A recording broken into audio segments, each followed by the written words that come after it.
ஒரு பெரிய தத்துவ சிந்தனையாளர் இருந்தார். சுவாங்சு அப்படின்னு பேர். அவருடைய மனைவி ஒரு நாள் திடீர்னு காலமாயிட்டாங்க. ஐயோ பாவம், அவர் ரொம்ப வருத்தப்படுவார், போய் ஆறுதலாக 4 வார்த்தை பேசிவிட்டு வரலாம் அப்படின்னு நினச்சிக்கிட்டு நிறைய பேர் அவரை தேடிட்டு வந்தாங்களாம். வந்தவங்களுக்கு ஆச்சரியம். ஏன்னா இவர் வருத்தப்பட்டுக்கிட்டு இருப்பார் அப்படின்னு தானே எதிர்பார்த்தாங்க. அப்படி இல்லை, தாளம் போட்டுக்கிட்டு உட்காந்துருக்கிறார். தாளத்துக்கு தகுந்த மாதிரி பாட்டு வேற பாடிக்கிட்டு இருக்கிறார். என்ன மனுஷன் அவர், கொஞ்சம் கூட கவலை இல்லாமல் இப்படி இருக்கிறாரு அப்படின்னு நினச்சாங்க. ஒருத்தர் துணிஞ்சு அவர்கிட்ட கேட்டுவிட்டார், என்னங்க இது இப்படி அப்படின்னு. அதுக்கு அவர் என்ன சொன்னார் தெரியுமா? இதை பாருங்க, என்னுடைய மனைவி பிறக்கிறதுக்கு முன்னாடி அவளுக்கு உயிரும் கிடையாது, உடலும் கிடையாது. அதுக்கு பிறகு தான் உயிர் வந்தது, உடல் வந்தது, அந்த உருவம் வந்தது. இப்போ என்ன ஆச்சு? அந்த உருவமும் உயிரும் போயிட்டுது, அவ்வளவுதானே. வந்தது போயிட்டுது. இளவேனில் காலம், இலையுதிர் காலம், பனிக்காலம், இப்படி பருவங்கள் மாறி மாறி வருது இல்லையா? அது மாதிரி பிறப்பும் இறப்பும் மாறி மாறி வருது. இது இயற்கை. இதுக்காக அழுதா அது எப்படி அப்படின்னாராம்.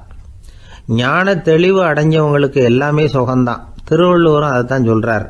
உறங்குவது போலும் சாக்காடு, உறங்கி விழிப்பது போலும் பிறப்பு. தூங்கிறதுக்கெல்லாம் நாம் வருத்தப்பட்டுக்கிட்ட இருக்கிறோமா?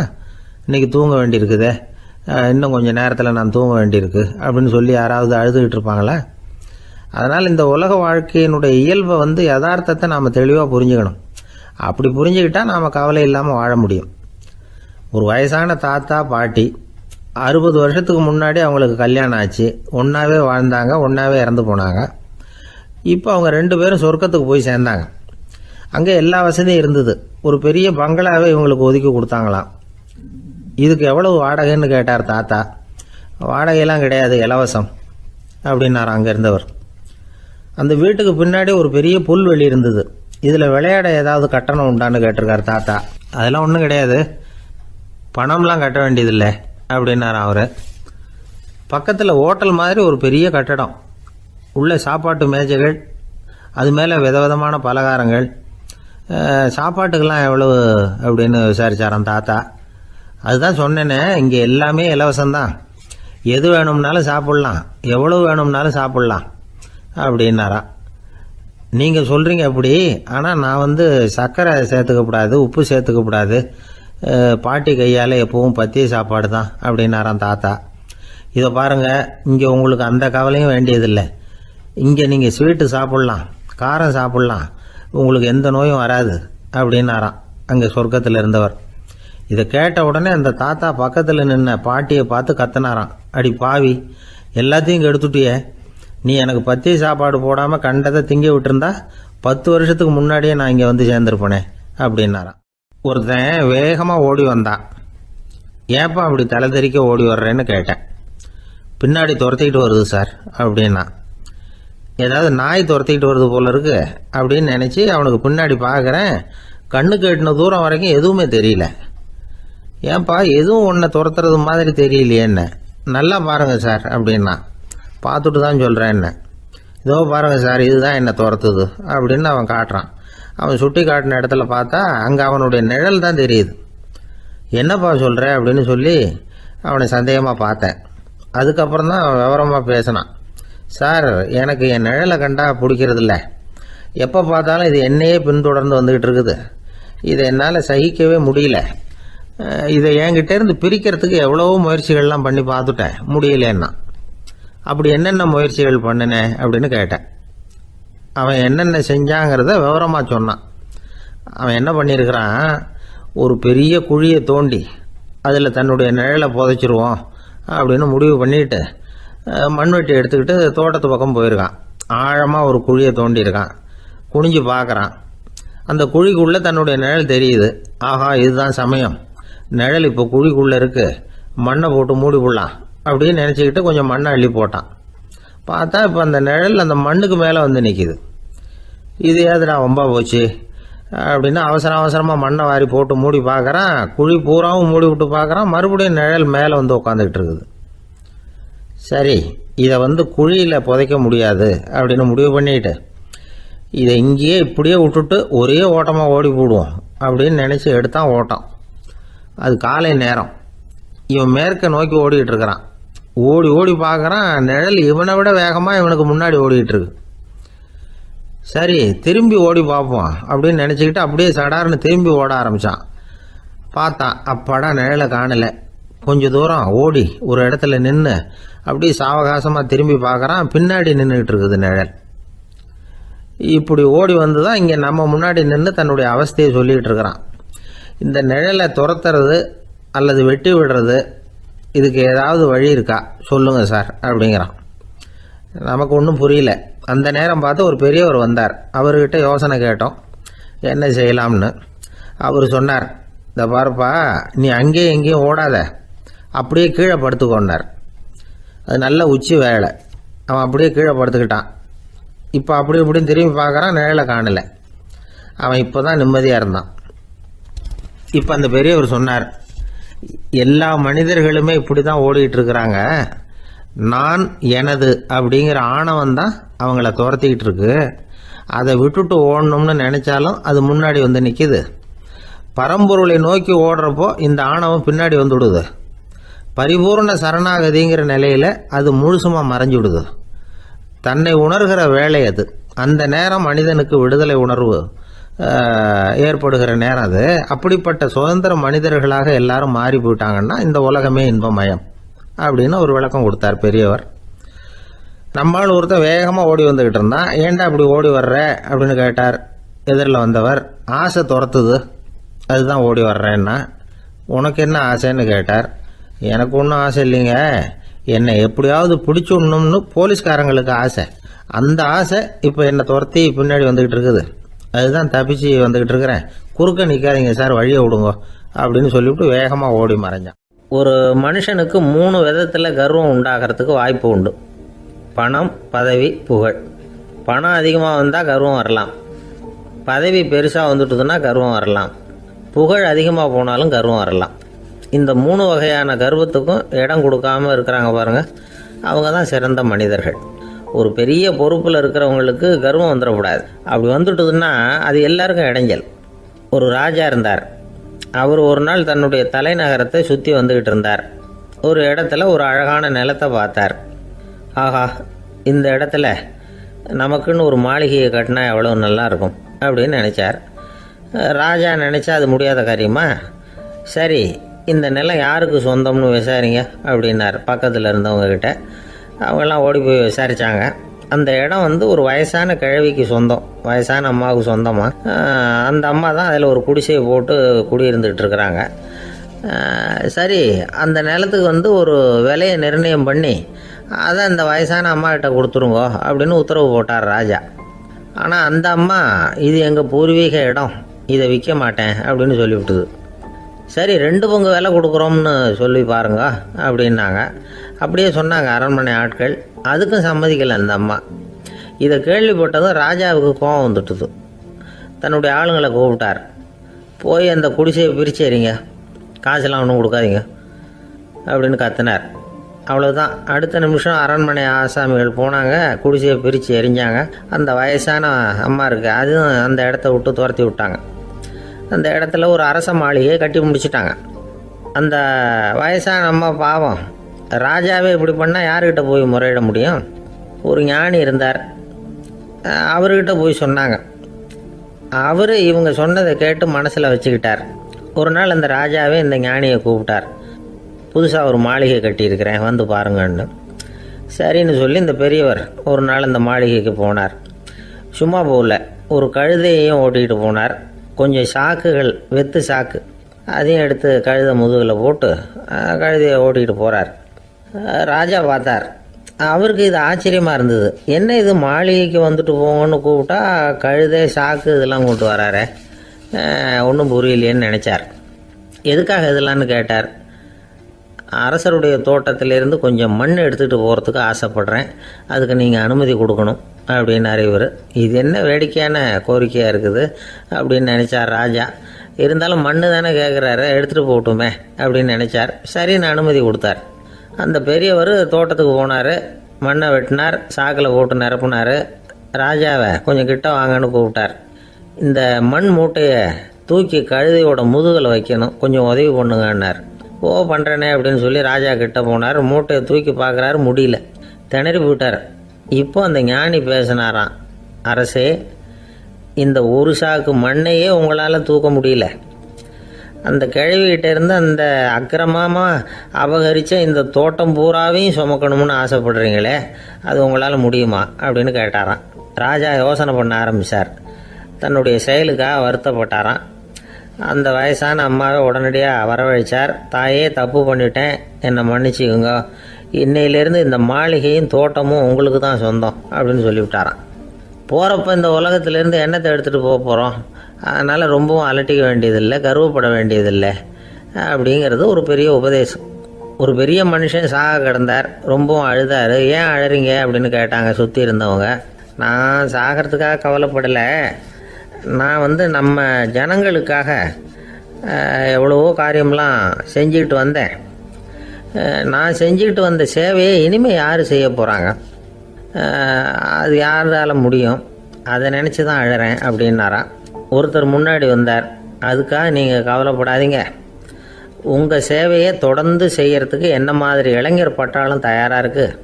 இருந்தாலும் எங்கள் கவலை என்னென்னா அப்படின்னு இழுத்தார். என்ன சொல்லுங்கன்னு கேட்டார் அவர். நீங்கள் இது வரைக்கும் என்ன சேவை செஞ்சுக்கிட்டு வந்தீங்க, அதுதான் எங்களுக்கு இன்னமும் புரியாத புதிராக இருக்குது அப்படின்னாராம் அவர். ஒரு ஊரில் ஒரு மன்னர் இருந்தார். புத்தி கூர்மை உள்ள ஒரு மன்னர். பொதுவாக மன்னர்களுக்கு சந்தேகம் வந்தால் சபையில் உள்ள சான்றோர்கள்கிட்ட கேட்டு தெரிஞ்சுக்கிறது தானே வழக்கம். ஆனால் இங்கே அப்படி இல்லை. மற்றவங்களுக்கு சந்தேகம் வந்தால் மன்னர்கிட்ட வந்து கேட்டு தெரிஞ்சுக்குவாங்க. அது மாதிரி கேட்டு தெரிஞ்சுக்கிறதுக்காக ஒரு பெரியவர் ஒரு நாள் வந்தார். அவர் கையில் 3 பொம்மைகள் வச்சுருந்தார். 3 ஒரே மாதிரி பொம்மைகள், கொஞ்சம் கூட வித்தியாசம் தெரியல. ஏது இந்த பொம்மைன்னு கேட்டார் மன்னர். எனக்கு வேண்டியப்பட்ட ஒருத்தங்கிட்ட இருந்து இதை வாங்கிட்டு வந்திருக்கிறேன், நான் தான் அவன்கிட்ட இந்த பொம்மையை செஞ்சு கொடுக்கும்படியா கேட்டுக்கிட்டேன். அவன் ரொம்ப புத்திசாலி, அவன் தான் இதை செஞ்சு கொடுத்தான். ஆனால் அதில் ஒரு சிக்கல் அப்படின்னார். என்ன பிரச்சனைன்னு கேட்டிருக்கார் இவர். நான் அவன்கிட்ட கேட்டது 3 விதமான பொம்மைகளாக இருக்கணும்னு கேட்டேன். அவன் என்னடான்னா 3 ஒரே மாதிரியாக செஞ்சு கொடுத்துட்டான் அப்படின்னார். அவங்ககிட்டயே கேட்கறது தானே அப்படின்ட்டுருக்காரு இவர். கேட்டேன், அவன் என்ன சொல்கிறான்னா இது 3 ஒரே மாதிரி பொம்மை கிடையாது, 3 விதம், ஒன்றுக்கு ஒன்று வித்தியாசம் இருக்குது. இந்த 3 பொம்மையும் 3 விதமான நண்பர்களுக்கு உதாரணங்கள் அப்படின்னு சொல்கிறான். எனக்கு ஒன்றும் புரியல, அதுதான் உங்ககிட்ட வந்தேன் அப்படின்னார். சரி, அந்த பொம்மைகளை இப்படி கொடுங்க அப்படின்னு வாங்கினார் மன்னர். எடுத்துக்கிட்டு உள்ளே போனார். கொஞ்ச நேரம் கழித்து வெளியில் வந்தார். அதுக்கப்புறம் சொன்னார், இதை பாருப்பா, அவன் சொன்னது சரிதான், 3 விதம் தான். இது இருக்குதே முதல் பொம்மை, இது உத்தமமான நண்பனுக்கு உதாரணம்.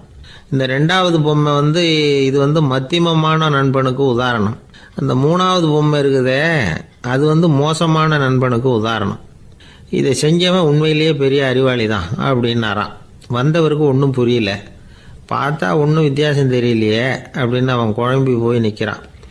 இப்போது அந்த மன்னர் விளக்கம் கொடுக்குறார். அந்த 3 பொம்மையையும் எடுத்து முன்னாடி வச்சார். ஒரு மெல்லிய கம்பியை கையில் எடுத்தார். அந்த முதல் பொம்மை காதில் விட்டார். கொஞ்சம் தூரம் உள்ளே போய் அப்படியே நின்றுட்டுது அந்த கம்பி. அப்புறம் 2வது பொம்மை காதில் அந்த கம்பியை விட்டார். அந்த கம்பி என்னாச்சுன்னா அப்படியே அது வாய் வழியாக வெளில வந்தது. 3வது பொம்மை காதில் கம்பியை செலுத்தினார்.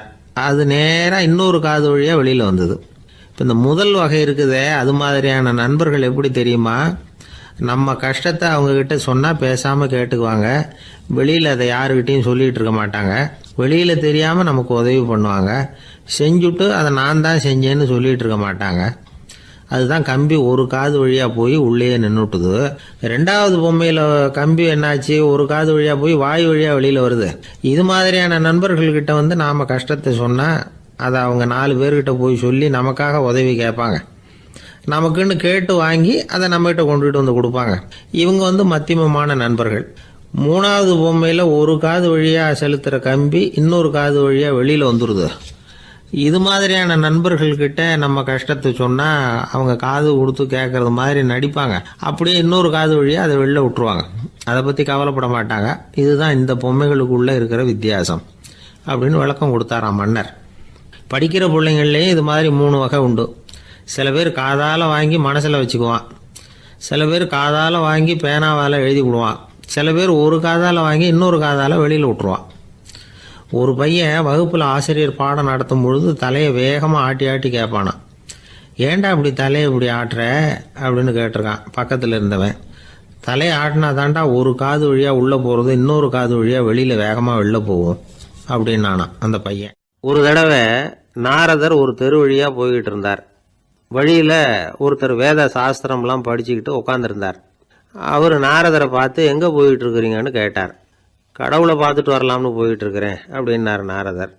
அப்படின்னா அவர்கிட்ட எனக்கு எப்போ முக்தி கிடைக்கும்னு கேட்டுட்டு வாங்களேன் அப்படின்னார் இவர். சரி கேட்டு வரேன் அப்படின்னு சொல்லிவிட்டு நாரதர் நடந்தார்.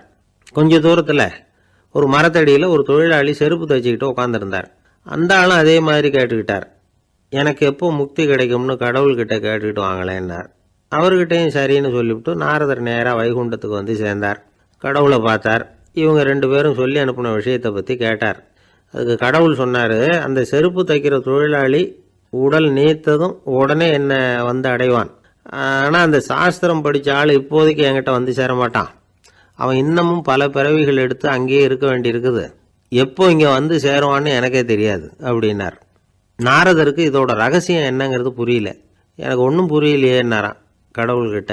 சீக்கிரம் புரிஞ்சுக்குவேன், நீ திரும்பி போகிறப்போ நான் இங்கே வைகுண்டத்தில் என்ன செஞ்சுக்கிட்டு இருக்கேன்னு கேட்டால் ஒரு ஊசியின் துவாரத்தில் ஒரு யானையை கோத்துக்கிட்டு இருக்கிறேன்னு அவங்கக்கிட்ட சொல்லு அப்படின்னார் கடவுள் சிரிச்சுக்கிட்டே. நாரதர் பூமிக்கு திரும்பினார். கடவுளை பார்த்தீங்களா எப்படி இருக்கார் அப்படின்னு விசாரித்தார். வேத சாஸ்திரம் படித்தவர். ஓ பகவானா, அவர் யானையை ஊசியின் காதில் நுழைச்சிக்கிட்டு இருக்கிறார் பார்த்தேன்னார் நாரதர். ஊசி காதில் யானையா? அது எப்படி முடியும்? நீங்கள் சொல்கிறத நான் நம்ப மாட்டேன்னு விட்டார் அவர். சரி, இந்த ஆளுக்கு இறைவன் பேரில் நம்பிக்கை இல்லை அப்படிங்கிறத நாரதர் புரிஞ்சுக்கிட்டார். அடுத்தபடியாக அந்த தொழிலாளி இருந்த இடத்துக்கு போனார். இறைவனை பார்த்தீங்களான்னு கேட்டார் அவர். பார்த்தேன், ஒரு ஊசி துவாரத்தில் யானையை கோத்துக்கிட்டு இருந்தார் அப்படின்னு சொல்லிவிட்டு நாரதர் அந்த ஆள் முகத்தை கவனித்தார். அந்த தொழிலாளி இதை கேட்டுட்டு கொஞ்சம் கூட ஆச்சரியப்படலை. அவரால் முடியாத காரியம் கூட உண்டானார். என்ன இப்படி சொல்கிற? ஊசியின் துவாரத்தில் யானையை கோக்க முடியும்னு நீ நம்புறியா அப்படின்னு கேட்டார் நாரதர். நிச்சயமாக நம்புகிறேன்னார் அவர். அது எப்படி அப்படின்னு கேட்டார் இவர். இதை பாருங்க, நான் இந்த ஆலமரத்தடியில் தான் தினமும் உட்காந்துருக்கிறேன். தினமும் இந்த மரத்திலிருந்து எவ்வளவோ பழம் கீழே விழுது. இந்த பழத்தில் இருக்கிற ஒவ்வொரு விதையிலேயும் உள்ள ஒரு ஆலமரம் இருக்குது. ஒரு சின்ன விதைக்குள்ள ஒரு பெரிய ஆலமரம் இருக்க முடியுங்கிறப்ப ஊசி துவாரத்தில் கடவுள் யானையை நுழைய வச்சாருங்கிறத ஒத்துக்கிறதுல என்ன கஷ்டம் இருக்குது அப்படின்னு ரொம்ப சர்வசாதாரணமாக பதில் சொன்னாராம் அந்த தொழிலாளி. நாரதர் யோசனை பண்ணார். இந்த தொழிலாளி வேத சாஸ்திரங்களையெல்லாம் படிக்கலைன்னா கூட அறிவுபூர்வமாக சிந்திச்சு இறைவனை நம்புகிறான். அதனால தான் கடவுள் இந்த ஆளுக்கு சீக்கிரம் முக்தி கிடைக்கும்னு சொன்னார் அப்படிங்கிறத புரிஞ்சுக்கிட்டாராம். இந்த கதையில் வர்ற கடவுள், நாரதர், வைகுண்டம் இதெல்லாம் ஒரு பக்கம் இருக்கட்டும், ஒரு சின்ன விதைக்குள்ள ஒரு பெரிய ஆலமரம் தூங்கிக்கிட்டு இருக்கு அப்படிங்கிற உண்மை, அந்தரத்தில் 1000 கிரகங்கள் சுற்றிக்கிட்டு இருக்குங்கிற உண்மை, இதெல்லாம் நாம் பார்த்துக்கிட்டு தானே இருக்கிறோம். இந்த உண்மைகள் அதிசயமாக நமக்கு தெரியறதுனால அதை நம்பாமல் இருந்துட முடியாது. இயற்கையை பரிபூர்ணமாக நம்புங்கள், அந்த நம்பிக்கையே நம்ம வாழ்க்கைக்கு ஆதாரம் அப்படிங்கிறத விளக்கறதுக்காக தான் இந்த கதை. இந்த காலத்தில் நம்ம பிள்ளைங்களுக்கெல்லாம் இது மாதிரி நம்பிக்கை அதிகமாகவே இருக்குது. ஒரு நாள் ஒரு சின்ன பையன்கிட்ட கேட்டேன், ஏன்பா கடவுள் ஒரு பானைக்குள்ளே ஒரு யானையை நுழைய வச்சுட்டாருன்னு சொன்னால் அதை நீ நம்புவியா அப்படின்னு கேட்டோம். நம்புவேன் சார், அது ஒன்றும் பெரிய அதிசயம் இல்லைன்னா. எப்படிறான்னு கேட்டோம். எப்படின்னா அந்த பானை அந்த யானையை விட பெருசாக இருந்திருக்கும், அவ்வளவுதான் அப்படின்னு சொல்கிறான். ஒரு வயசான அம்மா தெரு வழியாக போயிட்டு இருந்தாங்க. அவங்க கையில் எண்ணத்தையோ வச்சுக்கிட்டு அதை அடிக்கடி பார்த்துக்கிட்டே இருந்தாங்க. ஒருத்தன் மெதுவாக அவங்கக்கிட்ட போய் கையில் இருக்கிறது என்ன அப்படின்னு எட்டி பார்த்தா அவங்க கையில் 4 பல் இருந்துதான். இவன் ஆச்சரியமாக அந்த அம்மாவை பார்த்தான். ஏம்மா உனக்கு என்ன பைத்தியமா? ஏது இந்த பல்லு? இதை என்னத்துக்காக கையில் வச்சுக்கிட்டு அலைஞ்சிக்கிட்டு இருக்கிற அப்படின்னு கேட்டிருக்கான். அதுக்கு அந்த அம்மா விவரம் சொல்ல ஆரம்பித்தாங்களாம். இதை பாருப்பா, எனக்கு ஒரு மகன் இருந்தான். அவனை ரொம்ப செல்லமாக வளர்த்தேன். அவனை தரையிலேயே நடக்க விடுறதில்ல, எப்பவும் தூக்கி வச்சுக்கிட்டு இருப்பேன். அவன் நல்லா பெரியவனாகி பள்ளிக்கூடம் போகிறப்ப கூட அவன் புஸ்தக மூட்டையை நான் தான் சுமந்துக்கிட்டு போவேன். பார்க்குறவங்க கூட கேலி பண்ணுவாங்க, ஏம்மா படிக்க போகிறது நீயா உன் பிள்ளையான்னு கேட்பாங்க. அவன் இன்னைக்கு எவ்வளவோ பெரிய மனுஷன் ஆகிட்டான்.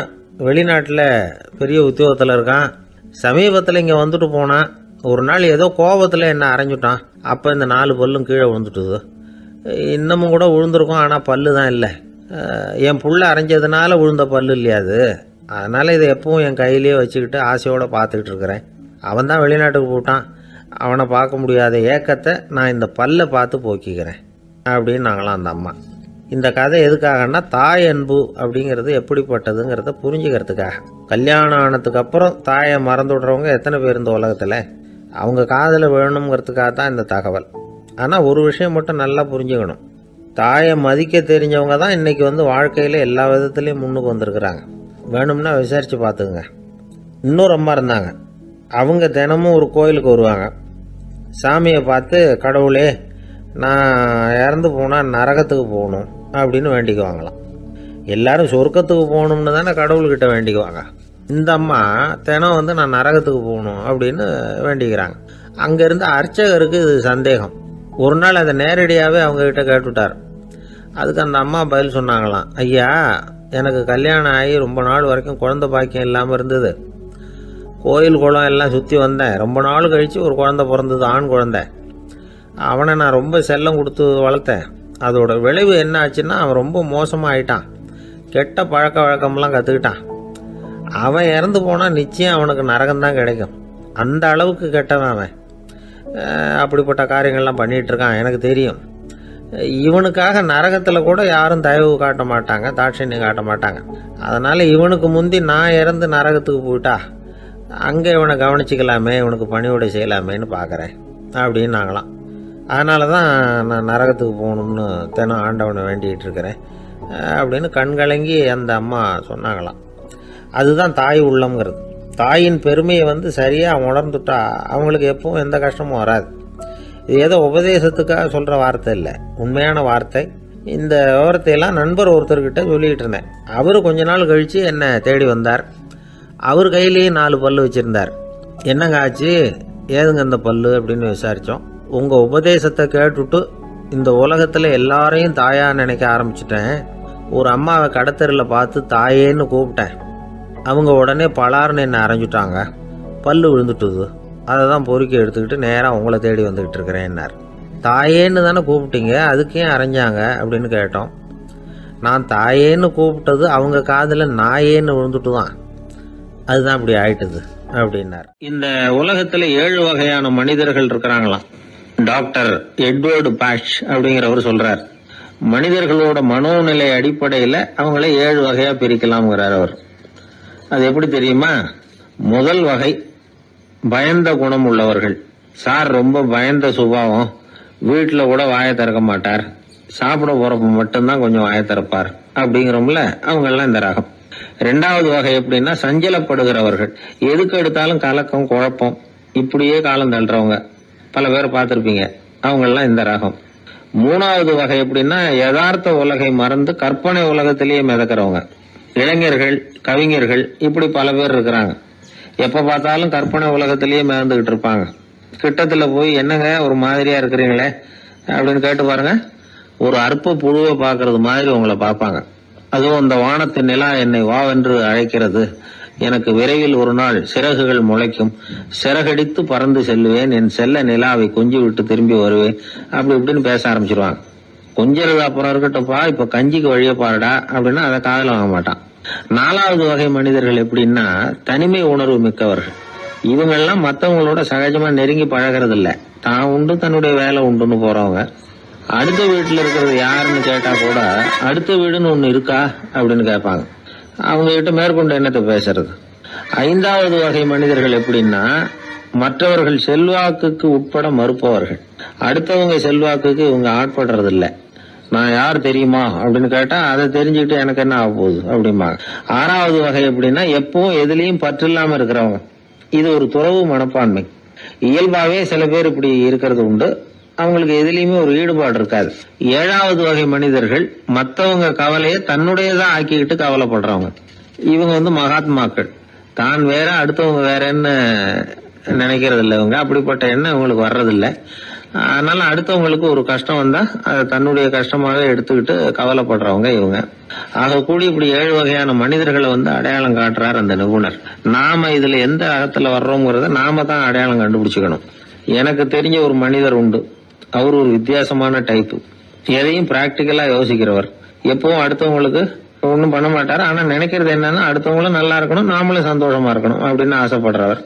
அவருக்கு ஒரு சமயம் திடீர்னு உடம்பு சுகம் இல்லாம போட்டுது. டாக்டர் கிட்டத்துல போனார், பணம் கொடுத்தார், வைத்தியம் பார்த்தார். அவரு எழுதி கொடுத்த மருந்து சீட்டை வாங்கிட்டார். மருந்து கடைக்கு போனாரு, பணம் கொடுத்தாரு, மருந்து வாங்கினார். அதை எடுத்துட்டு வீட்டுக்கு வந்தார். அதுக்கப்புறம் அந்த மருந்தை சாப்பிடணும்ல, சாப்பிடல, அப்படியே சும்மா வச்சுட்டார். அவரை பார்த்து கேட்டோம், ஏன் சார் இப்படி பண்றீங்க, வீண் செலவு தானே இது, நீங்க எதுக்காக டாக்டர் கிட்ட போய் பணம் செலவு பண்ணீங்க அப்படின்னு கேட்டாங்க. அதுக்கு சொல்றாரு, டாக்டர் வாழணும் இல்லையா அதுக்காக. சரி, அதுக்கப்புறம் என்னத்துக்கு மருந்து வாங்கினீங்க அப்படின்னு கேட்டா, மருந்து கடைக்காரர் வாழணும் இல்லையா அதுக்காக அப்படின்னார். சரி, அப்புறம் ஏன் வாங்கின மருந்து சாப்பிடாம வச்சிருக்கிறீங்க அப்படின்னா, நான் வாழணும் இல்லையா அதுக்காக அப்படின்னாராம் அந்த ஆள். மகாபாரத யுத்தம் முடிஞ்சது. தர்மர் சக்கரவர்த்தி ஆனார். பீஷ்மர் யுத்த பூமியில அம்பு படுக்கையில படுத்து கிடக்கிறார், உயிரை விட போறார். சூரியன் வட திசை அடையிற உத்தராயண புண்ணிய காலத்தை எதிர்பார்த்து காத்துக்கிட்டு இருக்கிறார். அந்த சமயத்துல தர்மர் கண்ணங்கிட்ட அனுமதி வாங்கிட்டு பீஷ்மரை பாக்கிறதுக்காக குருக்ஷேத்திரத்துக்கு வர்றார். தம்பிமார்கள், திரௌபதி எல்லாரும் கூட வர்றாங்க. பீஷ்மரை பார்த்து எல்லாரும் வணங்குறாங்க. யுதிஷ்டர் பீஷ்மர்கிட்ட வர்ணம், ஆசிரமம், மக்கள் கடமை, அரசருடைய கடமை, இது மாதிரி விஷயங்களை பத்தி நிறைய கேள்விகள்லாம் கேட்கிறார். அவரு ஒவ்வொன்னா கேட்டுக்கிட்டு இருக்கிறாரு. பீஷ்மரும் அதுக்கு தகுந்த பதில் சொல்லிட்டு இருக்கிறார். இப்படி பீஷ்மர் யுதிஷ்டருக்கு தர்மோபதேசம் செஞ்சுக்கிட்டு இருக்கிறப்போ திரௌபதிக்கு சிரிப்பு வந்துட்டுதான். கழுக்குன்னு அந்த அம்மா சிரிச்சுட்டாங்க. அந்த சத்தத்தை கேட்ட பீஷ்மர் தர்மோபதேசத்தை பாதியில நிறுத்தினார். திரௌபதியை பார்த்தார். மகளே, ஏம்மா சிரிச்சேன்னு கேட்டார். என்ன மன்னிச்சிருங்க பிதாமகரே, ஏதோ தெரியாம சிரிச்சுட்டேன்னாங்க அவங்க. குழந்தாய், உன்ன மாதிரியே உள்ள உத்தம பெண்கள் காரணம் இல்லாம பலர் முன்னிலையில இப்படி சிரிக்க மாட்டாங்க, வெக்கப்படாம விஷயத்தை சொல்லுன்னாரு அவர். திரௌபதிக்கு கண் கலங்க ஆரம்பிச்சு. சுவாமி, நீங்க இப்போ இவ்வளவு தர்மோபதேசம் பண்ணிட்டு இருக்கிறீங்க, இத பாக்குறப்ப எனக்கு திடீர்னு ஒரு சந்தேகம் வந்துட்டுது. அதாவது இன்னைக்கு தர்மத்துக்கு இவ்வளவு சிறந்த விளக்கத்தை கொடுக்கற இதே பிதாமகர் அன்னைக்கு கௌரவர் சபையில துச்சாதனன் என்ன மானபங்கப்படுத்த முயற்சி பண்ணினப்போ வாய் மூடி மௌனமா பாத்துக்கிட்டு சும்மா தானே இருந்தார். அந்த சமயத்துல இவ்வளவு ஞானத்தையும் எங்க விட்டு வச்சிருந்தார்? ஒருவேளை அதுக்கப்புறம் தான் இந்த தர்ம விஷயங்களை எல்லாம் கத்துக்கிட்டாரா அப்படின்னு யோசிச்சுட்டு இருக்கிறேன். அப்படி யோசிச்சப்போதான் அந்த சிரிப்பு வந்துட்டுது, என்ன மன்னிச்சிருங்க அப்படின்னாங்களாம். பிதாமகர் இதுக்கு அமைதியா பதில் சொல்ல ஆரம்பிச்சார். குழந்தாய், உன்னோட கேள்வி நியாயமானதுதான். இதுல உன்னை நான் மன்னிக்கிறதுக்கு என்னமா இருக்கு? துரியோதனன் சபையில நான் இருந்தப்போ எனக்கு அந்த அறிவு இருக்கதான் செய்தது. ஆனா துஷ்டனான துரியோதனன் உணவை நான் இப்ப சாப்பிட்டுக்கிட்டு இருந்தேன், அவன் போட்ட சாப்பாட்டை சாப்பிட்டுக்கிட்டு இருந்தேன். அது காரணமா என்னுடைய அறிவு மழுங்கி போச்சு. நல்லது கெட்டதை பத்தி ஆலோசிக்க முடியாம போயிட்டுது. தீயவர்கள் போடுற சாப்பாட்டை சாப்பிட்டா சாப்பிடுறவனுடைய மனமும் உடம்பும் கெட்டு போடும் அப்படின்னு சாஸ்திரம்லாம் சொல்லுது. ஆனா இப்போ போர்ல அர்ஜுனன் என் மேல எய்த அம்புகளால என் உடம்புல இருந்த ரத்தம் எல்லாம் வெளியேறி போச்சு. கெட்ட உணவை சாப்பிட்டதுனால உண்டான ரத்தம் பூராவும் இப்போ உடம்பு விட்டு வெளில போயிட்டுது. அதனால என் புத்தியும் தெளிஞ்சுட்டுது. அதனாலதான் இப்போ இந்த அளவுக்கு தர்மத்தின் தத்துவங்களை சரியா எடுத்து சொல்ல முடிஞ்சது அப்படின்னு பீஷ்மர். இதுல இருந்து நாம தெரிஞ்சுக்க வேண்டியது என்னன்னா, யாரு சாப்பிட கூப்பிட்டாலும் உடனே முண்டி அடிச்சுக்கிட்டு கிளம்பி போய் முதல் பந்தியில உட்காந்துடக்கூடாது. சாப்பிடுற கூப்பிடுறவங்க எப்படிப்பட்டவங்க, நல்லவங்களா கெட்டவங்களா அப்படின்னு எல்லாம் யோசிச்சு பாக்கணுமா. கெட்ட எண்ணத்தோட போடப்படுகிற சாப்பாடு புத்தியை மழுங்கடிச்சிரும் அப்படிங்கறது ஒரு பெரிய காலத்துல பெரியவங்க சொல்ற ஒரு உண்மை. எத்தனையோ பேர் பெரிய உத்தியோகத்துல இருக்கிறவங்கள விருந்துக்கு கூப்பிட்டு சாப்பிட்டு முடிச்ச கையோட முக்கியமான பேப்பர்ல எல்லாம் கையெழுத்து வாங்கிட்டு விட்டுருவாங்களே. கூப்பிடுறவங்க மனசை புரிஞ்சுக்கிட்டு அதுக்கப்புறம் போறதா வேண்டாமா அப்படிங்கறத முடிவு பண்ணணும். சாப்பாட்டுல அவ்வளவு விஷயம் இருக்குது. பீஷ்மருக்கே அந்த நிலைமைன்னா நாமெல்லாம் ஏமாத்திரம். சில சந்தர்ப்பங்கள்ல சாப்பாடு புத்தியில ஒரு தெளிவு உண்டாக்குறதும் உண்டு. ஒரு ஊருக்கு ஒரு பெரிய மகான் வந்தார். அவரு சாப்பிடுறதே இல்ல, எப்போவாவது கொஞ்சம் தண்ணி பால் அவ்வளவுதான், ருசியெல்லாம் கடந்தவர். அவர்கிட்ட எல்லாரும் போய் ஆசீர்வாதம் வாங்கினாங்க. அந்த ஊர்ல ஒரு ஹோட்டல், அதோட முதலாளி ஒருத்தர், அவரும் அந்த மகான் கிட்ட ஆசீர்வாதம் வாங்கறதுக்காக போனார். அவரு முன்னாடி போய் பணிவா நின்னார். துண்டை இடுப்புல கட்டிக்கிட்டு காலில் விழறதுக்காக போனார். அதுக்கு முன்னாடி அந்த மகான் எழுந்திருச்சு இவர் காலில் விழுந்துட்டார். ஹோட்டல் முதலாளி பதறி போயிட்டார். சுவாமி, என்ன இது அபச்சாரம், நீங்க தான் என்ன ஆசீர்வாதம் பண்ணணும்னார். அதுக்கு அந்த சாமியார் சொன்னார், அப்படி இல்லைங்க, நீங்க தான் என்ன ஆசீர்வாதம் பண்ணணும். ஏன்னா கொஞ்ச காலத்துக்கு முன்னாடி உங்க ஹோட்டல்ல தான் நான் அக்கௌண்ட் வச்சு சாப்பிட்டுக்கிட்டு இருந்தேன். இன்னைக்கு நான் ருசியெல்லாம் கடந்து வெறுத்து ஞானியா போறதுக்கு நீங்க தான் காரணம், உங்க சாப்பாடு தான் காரணம் அப்படின்னா. எனக்கு வாழ்க்கையில ஒரே ஒரு ஆசை தான் சார் அப்படின்னார் ஒருத்தர். அது என்னன்னு கேட்டேன். ஆசைகளை ஒழிச்சுடணுங்கிறது தான் என்னோட ஆசை அப்படின்னார். இப்படி ஆசைகளை ஒழிக்க வேண்டும் அப்படிங்கிறதையே ஒரு ஆசையாக கொள்றது அபத்தம் அப்படிங்கிறார் ஒரு பெரியவர். இது மாதிரி ஆசைகளை ஒழிக்க ஆசைப்பட்டா அந்த நோக்கம் நிறைவேறாதான். அந்த முயற்சியால் புதுசாக சில துன்பங்கள் தான் சேருமா. அதில் புதுசாக ஒரு ஆசை தலை தூக்கும் அப்படிங்கிறார் அவர். ஆசைகளை தானாக விழ வச்சுடலாம். அதுக்கு வழி என்ன தெரியுமா? எந்த ஒரு ஆசையையுமே பூரணமாக நிறைவேற்றி கொள்ள முடியாதுங்கிறத உணரணும். அதை உணர்ந்தால் ஆசைகள் தானாக விழுந்துடும். அதை விட்டுட்டு ஆசைகளை விட்டுடணுங்கிறதையே ஒரு ஆசையாக வச்சுக்கிட்டு அதுக்காக கடுமையாக முயற்சிகளையும் செஞ்சுக்கிட்டு நான் ஆசைகளை விட்டுட்டு ஞானோதயம் அடையிறதுக்கு கடுமையாக முயற்சி பண்ணிகிட்டு இருக்கிறேன் சார் அப்படின்னு சொல்லிக்கிட்டு இருந்தால் எந்த காலத்துலேயும் ஞானோதயம் வரப்போகிறதில்ல. அதுக்கு பதிலாக துன்பந்தான் வந்து சேரும் அப்படிங்கிறது அவரோட கருத்து. எந்த ஒரு ஆசையையும் பூரணமாக நிறைவேற்றி கொள்ள முடியாது அப்படிங்கிறத உணரணும். ஒரு ராஜா, அவர் மனசில் அமைதி இல்லை, எப்பவும் கஷ்டப்பட்டுக்கிட்டே இருந்தார். இந்த துன்பத்தை போக்குறதுக்கு பல வழிகளில் என்னென்னமோ முயற்சியெல்லாம் பண்ணி பார்த்தார். ஒன்றும் சரியாக வரல. கடைசியாக ஒரு காரியம் பண்ணார். அதாவது ஒரு வேதாந்தியை தேடிட்டு போனார். அவரை பார்த்து கேட்டார், ஐயா, என்னுடைய துன்பங்கள்லேருந்து நான் விடுபடணும், அதுக்கு சுலபமாக ஏதாவது ஒரு வழி இருந்தால் சொல்லுங்களேன் அப்படின்னு கேட்டுக்கிட்டார். அதுக்கு அந்த வேதாந்தி சொன்னார், அதுக்கு ஒரு வழி சொல்கிறேன், அது மாதிரி செய். அதாவது உன்னுடைய ராஜ்யத்துக்குள்ள போதுங்கிற மனசோட வாழுற ஒருத்தனை கண்டுபிடிக்கணும். அப்படி கண்டுபிடிச்சி அவனுடைய சட்டையை வாங்கி நீ போட்டுக்கணும். அப்படி போட்டுக்கிட்டா உன்னுடைய துன்பம் தீர்ந்துரும் அப்படின்னார். உடனே ராஜாவுக்கு ரொம்ப மகிழ்ச்சி. அரண்மனையில் இருந்த அத்தனை பேரையும் ஆளுக்கு ஒரு பக்கமாக அனுப்புனார், தேட சொன்னார். போதுங்கிற மனசுடைய ஒருத்தனை கண்டுபிடிச்சி கொண்டுகிட்டு வாங்க அப்படின்னார். எங்கெங்கேயோ தேடி கடைசியாக ஒரு ஆளை கண்டுபிடிச்சாங்க. அவன் போதுங்கிற மனசோடு இருக்கிறவன் தான். ஆனால் அவன்கிட்ட சட்டை எதுவும் இல்லை. இடையில கட்டியிருக்கிற துண்டே போதுங்கிற மனசோடு அவன் வாழ்ந்துக்கிட்டு இருக்கிறான். சட்டை இருந்தாவில் ராஜா வாங்கி மாட்டிக்க முடியும். அந்த வேதாந்தி ஏன் அப்படி சொன்னாருங்கிறதுக்கான அர்த்தம் இப்போ தான் ராஜாவுக்கு புரிஞ்சுதான். இது வரைக்கும் சொன்னதெல்லாம் ஞான மார்க்கத்தை தேடிக்கிறவனுக்கான உள்ள தகவல். இப்போ இன்னைக்கு இளைஞர்கள் இதை கேட்டுவிட்டு நமக்கு ஆசையே வேணாம் அப்படின்னு முடிவு பண்ணிவிட்டா வாழ்க்கையில் முன்னேறவே முடியாது. நம்முடைய முயற்சிக்கு ஆசை தான் தூண்டுகோல். அதனால் இந்த ஆசையையும் அந்த ஆசையையும் போட்டு குழப்பிக்கக்கூடாது. ஆனால் ஒன்று, பேராசை நமக்கு தேவையில்லை. நாம் படுற ஆசையிலேயும் ஒரு நியாயம் இருக்கணும். ஏன்னா நம்மளில் சில பேர் நீங்கள் தான் சார் சொன்னீங்க, அதனால தான் ஆசைப்பட்டேன், அரை தான் கிடச்சிது மிச்சம் அப்படிம்பாங்க கன்னத்தை தடவிக்கிட்டே. அதனால் இப்போல்லாம் எந்த தகவலை சொன்னாலும் ரொம்ப எச்சரிக்கையாக இருக்க வேண்டியிருக்குது. ஒரு ஆள் ஒரு கடை வச்சு வியாபாரம் பண்ணிகிட்டு இருந்தான். அவனுக்கு ரொம்ப பேராசை, நிறைய பணம் சேர்க்கணும்னு. திடீர்னு ஒரு நாள் அவனுக்கு உடம்பு ரொம்ப சுகம் இல்லாமல் போயிட்டுது. இனிமேல் பிழைக்கிறது கஷ்டங்கிற நிலைமை. மரணப்படுகையில் இருக்கிறான். சொந்தக்காரங்கள்லாம் சுற்றி உட்காந்துருக்குறாங்க. இவன் மெதுவாக கண்ணை திறந்து பார்க்குறான். என் வீட்டுக்காரி எங்கேன்னா, இதோ இருக்கேன் அப்படின்னாங்க அந்த அம்மா. பசங்கள்லாம் எங்கேங்கிறான். இதோ பக்கத்தில் தான் நின்றுக்கிட்டு இருக்கிறோங்கிறாங்க. பொண்ணுங்க எங்கேங்கிறான். எல்லாம் இங்கே தான் இருக்கிறோம் அப்படிங்கிறாங்க. எல்லாம் இங்கே தான் பக்கத்தில் தான் இருக்கோம், நீங்கள் கவலைப்படாதீங்கன்னு சொல்கிறாங்க எல்லாம். அவன் மெதுவாக கஷ்டப்பட்டு வாயை திறந்து, அட பாவிங்களா, எல்லாரும் இங்கே இருந்தால் அங்கே கடையை யார் கவனிக்கிறது அப்படின்னு. ஜவஹர்லால் நேரு பிரதமராக இருந்த சமயம் அவர் ஒரு தடவை சென்னைக்கு வந்திருக்கிறார். இங்கே சில முக்கிய நிகழ்ச்சிகளில் கலந்துக்கிறதுக்காக வந்திருந்தார். ஆளுநர் மாளிகையில் ஒரு நாள் ராத்திரி தங்கி மறுநாள் புதுடெல்லி புறப்படுறதாக ஏற்பாடு. நிகழ்ச்சியிலெல்லாம் முடிச்சுக்கிட்டு ஆளுநர் மாளிகையில் தங்கியிருக்கிறார். அன்றைக்கு இரவு படிக்கிறதுக்கு ஒரு முக்கியமான புத்தகம் அவருக்கு தேவைப்பட்டது. அந்த சமயத்தில் உலக அளவில் ஒரு முக்கியமான பொருளாதாரம் சம்பந்தமான ஒரு புத்தகம் வெளியாகி இருக்கிற விஷயம் அவருக்கு தெரியும். அந்த புத்தகம் மெட்ராஸுக்கு வந்திருக்குமா, அது இங்கே கிடைக்குமா அப்படின்னு விசாரிச்சிருக்கிறார் நேருஜி. அவர் இப்படி கேட்ட உடனே அங்கே இருந்தவங்கெல்லாம் ரொம்ப பரபரப்பாக செயல்பட ஆரம்பிச்சுட்டாங்க. முக்கியமான இடங்கள்ல எல்லாம் விசாரிச்சிருக்கிறாங்க, அந்த புத்தகம் உங்ககிட்ட இருக்கான்னு. சென்னையில் உள்ள கன்னிமாரா நூல் நிலையத்துக்கு எப்படியும் அந்த புத்தகம் வந்திருக்கணும் அப்படின்னு ஒரு நம்பிக்கை. அங்கே விசாரித்தாங்க. அந்த புத்தகம் 2 நாளைக்கு முன்னாடி தான் அங்கே வந்திருக்குது அப்படிங்கிற விஷயம் தெரிஞ்சுது. உடனே எல்லாரும் அங்கே ஓடினாங்க.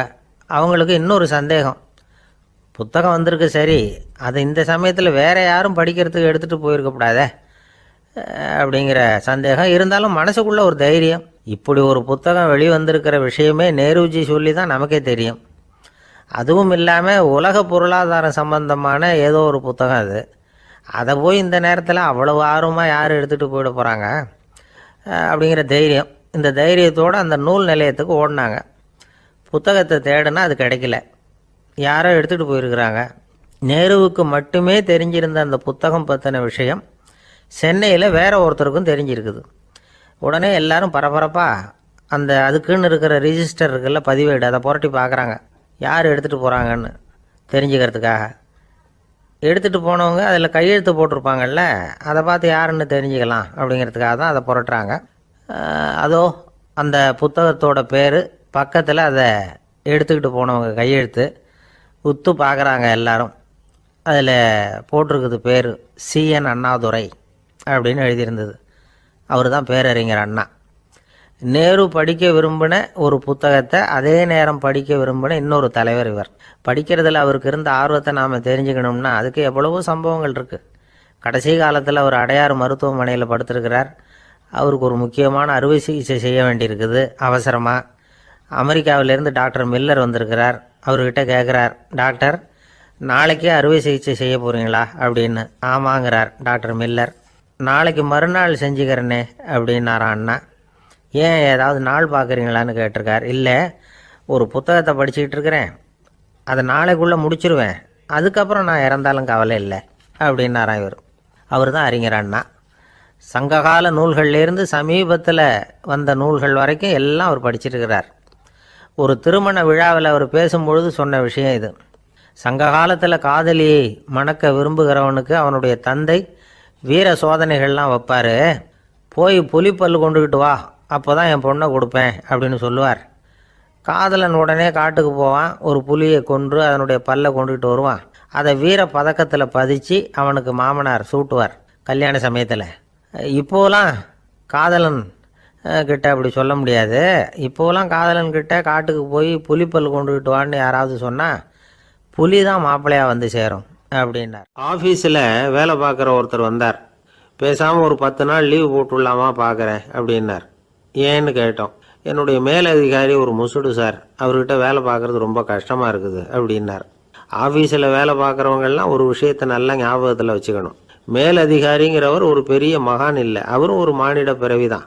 சராசரி மனுஷனுக்குள்ள பலம் பலவீனம் ரெண்டும் அவருக்கும் உண்டு. அதனால் அவரை கொஞ்சம் அனுசரித்து போகிறதுக்கு பழகிறது தான் நல்லது. மேலதிகாரிகளில் பல வகை உண்டு. அதில் முக்கியமாக 3 வகை. அதில் ஒரு வகை எப்படி தெரியுமா? உங்களை ஒரு வேலை செய்கிற மெஷினாக மட்டுமே நினைக்கக்கூடிய வகை. இவங்கள்லாம் எப்படின்னா, எங்கேயாவது வெளியூர் போயிருந்தா கூட அங்கேருந்து ஃபோன் பண்ணுவாங்க, அந்த வேலை என்னாச்சு, இந்த வேலை என்னாச்சு அப்படின்னு. இவங்களுக்கெல்லாம் உங்கள் நலனை பற்றியோ உங்கள் குடும்பத்தை பற்றியோ அக்கறை இருக்காது. நீங்கள் சொல்கிற யோசனை எதுவும் இவங்ககிட்ட எடுபடாது. கொடுத்த வேலையை பாரு, நீ எனக்கு புத்தி சொல்ல வேணாம் அப்படிம்பாங்க. இவங்களை அனுசரித்து போகிறதுக்கு ஒரே வழி, இவங்க எதை சொன்னாலும் சரின்னு சொல்லிவிட்டு வேலையை கவனிக்க வேண்டியது தான். இவங்ககிட்ட வேற எந்த கேள்வியும் கேட்டுக்கிட்டு இருக்கக்கூடாது. ஆமாம் சாமி போடுறது கௌரவ குறைச்சல் இல்லை, அது ஒரு அலுவலக சௌகரியம், அவ்வளவுதான். இன்னொரு வகையான மேலதிகாரிகள் எப்படி தெரியுமா? இவங்கெல்லாம் ஆஃபீஸ் வேலையை பற்றி அதிகமாக கவலைப்பட்டுக்கிட்டு இருக்க மாட்டாங்க. தங்களுடைய சொந்த இமேஜ் பாதிக்கப்படக்கூடாதுங்கிறதுலையே கவனமாக இருப்பாங்க. இவங்கெல்லாம் அடிக்கடி உங்கள் நலனை விசாரிப்பாங்க. அதே மாதிரி நீங்களும் அவரை விசாரிக்கணும்னு எதிர்பார்ப்பாங்க. இந்த ரக அதிகாரிகளுக்கெல்லாம் புது வருட வாழ்த்து அனுப்பலாம், பிறந்தநாள் வாழ்த்து அனுப்பலாம். அவருக்கு எங்கேயாவது ஒரு பாராட்டு விழா நடந்தால் முதல் வரிசையில் போய் உட்காந்து உங்கள் முகத்தை காட்டலாம். ஆஃபீஸ் வேலையை மட்டுமே பார்க்குற பணியாளர்கள் இது மாதிரி அதிகாரிகள்கிட்ட நல்ல பேர் வாங்க முடியாது. இன்னொரு வகையான மேலதிகாரிகள் உண்டு. அவங்க எப்படின்னா, ஆஃபீஸ் வேலையை பற்றியும் கவலைப்பட மாட்டாங்க, தனக்கு கீழே வேலை பார்க்குறவங்கள பற்றியும் கவலைப்பட மாட்டாங்க. எக்காரணம் கொண்டும் தன்னுடைய பொசிஷனுக்கு ஆபத்து வந்துடக்கூடாதுன்னே நினைக்கக்கூடியவங்க இவங்க. இவங்களால் கடுமையான வேலை செய்யவும் முடியாது, தீர்மானிக்கவும் முடியாது. எந்த முடிவையும் எடுக்காமல் அப்படியே தள்ளி போட்டுக்கிட்டே போடுவாங்க எல்லாத்தையும். இதனால் என்ன ஆகும்னா, இவருக்கு கீழே வேலை பார்க்குற உங்களுக்கு பொறுப்பு அதிகமாகிடும். இவங்ககிட்ட போய் பிரச்சனையை மட்டும் சொல்லி பிரயோஜனம் இல்லை, அதுக்கான முடிவுகளை நீங்களே சொல்லணும். அப்போ தான் இது மாதிரி அதிகாரிகள்கிட்ட நல்ல பேர் வாங்கலாம். அட்லீஸ்ட் கெட்ட பேர் வாங்காமலாவது காலம் தள்ளலாம். ஆஃபீஸில் வேலை பார்க்குறவங்க முக்கியமாக சில விஷயங்களை ஞாபகத்தில் வச்சுக்கணும். ஆஃபீஸில் நடக்கிற நல்லது கெட்டது எதுவாக இருந்தாலும் உடனடியாக மேலதிகாரிகிட்ட தெரிவிக்கிறது நல்லது. 3வது மனிதர் மூலமாக அதை அவர் தெரிஞ்சுக்கிறது அவ்வளவு நல்லதில்லை. எந்த மேலதிகாரியுமே தான் இந்த சர்பாஸ் செய்யப்படுறத விரும்புறதில்லை. அதனால் அவருக்கு தெரியாமல் மேலிடத்துக்கு மணி எழுதி போடக்கூடாது. அப்படி எழுதி போடுறவங்க சில பேர் இருக்கிறாங்க. நீங்களும் உங்கள் மேலதிகாரியும் தொழில் ரீதியாக ஒரே படிப்பு படித்தவராக இருக்கலாம். அப்படி இருந்ததுன்னா அட்ஜஸ்ட் பண்ணி போகிறது கொஞ்சம் கஷ்டம்தான். இதை மனசில் வச்சுக்கிட்டு நடந்துக்கணும். உங்களுக்கும் அவருக்கும் அபிப்பிராய பேதமா, அது அவருக்கும் உங்களுக்கும் உள்ள தனிப்பட்ட பிரச்சனை, அதை விளம்பரப்படுத்திக்கிட்டு இருக்கக்கூடாது. அது அவருடைய கோபத்தை கிளறும். உங்கள் மேலதிகாரி உங்கள் கூட படித்தவராக இருக்கலாம், அதுக்காக அவரை எல்லாருக்கும் முன்னாடி அடைய கிச்சாமி எப்படா இருக்க அப்படின்லாம் கேட்டுக்கிட்டு இருக்கக்கூடாது. பொதுவாக யாரும் அதை விரும்புறதில்லை. இவ்வளவையும் உங்கள் மனசில் வச்சுக்கிட்டு கொஞ்சம் சாமர்த்தியமாக நடந்துக்கிட்டீங்கன்னா ஆஃபீஸ் உங்களுக்கு அவஸ்தையாக இருக்காது, ஆனந்தமாக இருக்கும். ஒரு மேலதிகாரி தன்கிட்ட வேலை பார்க்குற ஒருத்தரை பற்றி ரொம்ப பெருமையாக சொன்னாராம். எங்கள் ஆஃபீஸில் எவ்வளவோ பேர் வேலை பார்க்குறாங்க, எல்லாரும் தினமும் வந்து ஏதாவது பிரச்சனைகளை சொல்லிகிட்டு இருப்பாங்க. ஆனால் இவர் ஒருத்தர் மட்டும்தான் இது வரைக்கும் என்கிட்ட வந்து எந்த பிரச்சனையும் சொன்னதே இல்லை. அவர் பாட்டுக்கு வருவார், வேலை பார்ப்பார், போயிடுவார் அப்படின்னாராம். நான் உடனே அவ்வளவு பெருமைக்குரிய அந்த ஊழியரை பார்த்து கேட்டேன், ஏன்பா உன்னுடைய மேலதிகாரிகிட்ட நீ எந்த பிரச்சனையும் கொண்டுகிட்டு போகிறதே இல்லையாமே அப்படின்னு கேட்டேன். அதுக்கு அவர் சொல்கிறாரு, ஆமாங்க, அது ஏன்னா அவரால் எந்த பிரச்சனையுமே தீர்க்க முடியாதுங்கிறது எனக்கு நல்லா தெரியும், அதனால் அப்படி செய்கிறேன், வேற ஒன்றும் இல்லை அப்படின்னார் ரொம்ப பொறுமையாக. குடும்பத்தில் வந்து அப்படிலாம் இருந்து சமாளிக்கிறாங்க. குடும்பத்தில் ஒருத்தர் அனுசரிப்பு தன்மைங்கிறது ரொம்ப அவசியம். கணவன் மனைவின்னா அனுசரித்து போகணும்னு சொல்லுவாங்க. அதாவது ஒரு கணவன் அதுக்காக தான் அந்த காலத்துலலாம் ஒரு வீட்டுக்கு வந்து மாப்பிள்ளை தேடுறதுங்கிறது ஒரு பெரிய குடும்பத்தை நிர்வகிக்கிற அளவுக்கு ஒரு கணவனாக வரக்கூடிய எப்படி இருக்கணும் அப்படின்னா, அந்த காலத்தில் புலி வேட்டைக்கு போகணும். ஒரு பொண்ணுக்கு மாப்பிள்ளை தேடுறதுன்னா நம்ம தமிழ் பழக்கம் என்னென்னா, காட்டுக்கு போய் ஒரு புலியை வேட்டையாடிட்டு வரணும். அந்த புலி பல்லு அல்லது நகத்தை கொண்டுட்டு வரணும் அந்த இளைஞன். அதை வந்து வீட்டில் கொடுப்பான், அதை தான் கட்டி அதை வந்து இதாக கட்டுவாங்க, மாலையாக போடுவாங்க, தாலியாக கட்டுவாங்க. அதாவது வீரம் இருக்கா பையனுக்குன்னு பார்ப்பாங்க. ஒரு பொண்ணு வேணும்னா நீ முதல்ல வீட்டுக்கு பொண்ணு கேட்க போகக்கூடாது, காட்டுக்கு போகணும், போய் புளியை கொண்டு வா, அதுக்கப்புறம் தான் உனக்கு பொண்ணு அப்படின்னு சொல்லுவாங்க. இப்போவெல்லாம் ஏன் போகிறது இல்லைன்னா, இப்போலாம் ஒருத்தனை வந்து காட்டுக்கு போய் புலிப்பல் கொண்டு வான்னா புலி தான் மாப்பிள்ளையாக வரும். அதனால தான் இப்போ போகிறதில்ல யாரும் காட்டுக்கு. அப்போ வந்து பெண்களும் வந்து ரொம்ப வீரமாக இருந்தாங்க. பெண்கள் மூலம் அந்த காலத்தில் எப்படின்னா, முறத்தாலேயே புலியை துரத்துவாங்களாம். நம்ம பழைய பாட்டிலெல்லாம் பார்த்துருப்பீங்க, முறத்தால் புலியை விரட்டினாங்கன்னு வரும் பழைய பாட்டு. அந்த அளவுக்கு பெண்களுக்கு வீரம். இப்போ கல்யாணம் ஆகி இந்த காலத்தில் ஒரு கணவனை வந்து விரட்டிட்டு வந்தாங்களாம் முறத்தை எடுத்துக்கிட்டு. ஒரு மனைவி அவன் பயந்துட்டு வெளில ஓடி வரான், பின்னாடி முறத்தை எடுத்துகிட்டு அந்த அம்மா ஓடி வருது. இவனை தனியாக பிடிச்சி கொண்டு போய், என்னப்பா இந்த மனைவிட்டு இப்படி பயந்து ஓடி வரையே, முறத்தால் துரத்துறா இப்படி வரையே அப்படின்னு தான் அவன் அப்படியே தடுமாறிட்டு, அதெல்லாம் ஒன்றும் இல்லை, அவன் என்னை புலியாக நினைக்கிறா அப்படின்னு ஒரு பெருமையாக சொல்லிட்டானான். அந்த காலத்தில் புலியை தான் முறத்தால் விரட்டினாங்க, இப்போ புருஷனை விரட்டுறாங்க அப்படின்னு சொல்லி. அப்படி அந்த காலத்தில் வந்து கணவனுக்கு ஒரு குடும்பத்தை நிர்வகிக்கிற திறமை இருக்கா, உடல் வலிமை தான் முக்கியம். இப்போ கூட மதுரை பக்கத்தில் ஐயாவுக்கு தெரியும், அந்த இளவட்டக்கல்லுன்னு ஒரு ஊருக்கு ஊர் எல்லையில் கிடக்கும். ஊர் எல்லையில் ஒரு பெரிய கல் கிடக்கும். அந்த ஊருக்கு பொண்ணு கேட்க போகிறவங்க அந்த கல்லை தலைக்கு மேலே தூக்கி காட்டணும், அப்படியே தூக்கி தலைக்கு மேலே வசதி கீழே போடணும். அந்த வலு இருந்தால் தான் நீங்கள் அந்த ஊருக்குள்ளேயே போகலாம், பொண்ணு கேட்குறதுக்கு போகலாம், இல்லைன்னா நீ திரும்பி போக வேண்டியதான். அந்த வலிமை இருக்கா மாப்பிள்ளைன்னு பார்க்குறாங்க, இளவட்டக்கல்லுன்னு பேர். அப்போ என்ன பண்ணாங்கன்னா, ஒரு 1000 வருஷத்துக்கு முன்னாடி அந்த கல்லை தலைக்கு மேலே தூக்கி கீழே போடுவாங்களாம். ஒரு 500 வருஷத்துக்கு முன்னாடி அப்படி கொஞ்சம் தூரம் இடுப்பு அளவுக்கு தூக்கி கீழே போட்டுக்கிட்டு இருந்துருக்குறாங்க. அதுக்கப்புறம் ஒரு 100 வருஷத்துக்கு முன்னாடியெல்லாம் அப்படி முழங்கால் அளவுக்கு அப்படி தூக்கி போட்டால் போகிறோம்னு வச்சுருந்தாங்களாம். இப்போ நான் அந்த ஊருக்கு என் கூட பழனிசாமின்னு ஒருத்தர் இருக்கார், அவர் போய் உனக்கு எப்படிப்பா இந்த ஊரில் கல்யாணம் ஆச்சு அப்படின்னா, இப்போலாம் நாங்கள் தொட்டு கும்பிட்டா போகிறோம், அதை அசைக்கிறது கூட இல்லை. அப்படி ஆகிட்டுது. ஒரு குடும்பத்தை கணவனாக வரப்போகிறவனுக்கான தகுதி அந்த காலத்தில் அப்படி இருந்துதான். அப்படி வந்து கணவன் வந்து தேர்ந்தெடுக்கிறது, குடும்பத் தலைவனை தேர்ந்தெடுக்கிறது ஒரு பெரிய காரியம். ஒரு பெரிய செல்வந்தர் போட்டி வச்சாராம், ஒரு நீச்சல் குளம், அதில் யார் வேணாலும் குதித்து அந்த பக்கம் போய் கரையேறலாம். அந்த நீச்சல் குளத்தில் விஷப்பாம்புலாம் கிடக்கு. யார் துணிஞ்சி அந்த விஷப்பாம்பு இருக்கிற குளத்தில் குதித்து அந்த பக்கம் போய் கரையேறானோ அவனுக்கு ஒரு 100 ஏக்கர் நிலம் கொடுப்பேன், அது வேண்டான்னா ஒரு 1000 ஆடு கொடுப்பேன், அதுவும் வேண்டான்னா என் பொண்ணை கொடுப்பேன் அப்படின்னு போட்டி வச்சார். அதான் மாப்பிள்ளையை தேர்ந்தெடுக்கிறதுக்கு அவர் ஒரு வழி, நீச்சல் குளத்தில் குதித்து கரையேறணும். இப்போ அந்த ஊரில் இருக்கிற இளைஞர்கள்லாம் வந்து பார்க்குறாங்க அந்த குளத்தில் குதிக்கணும்னு.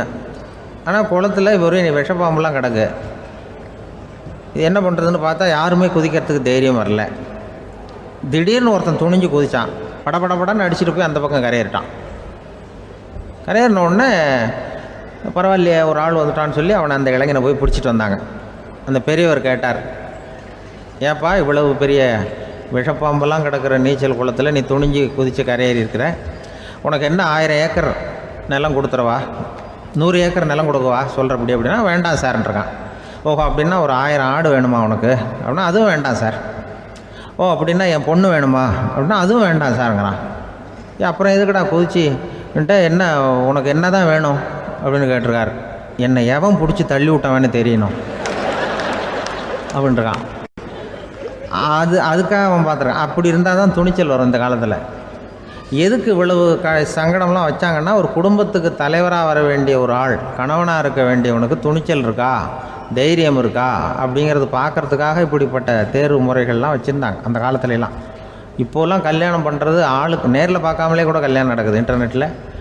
இப்போ சர்டிஃபிகேட் கேட்குறாங்க, நோய் நொடி இல்லாமல் இருக்காரா பார்.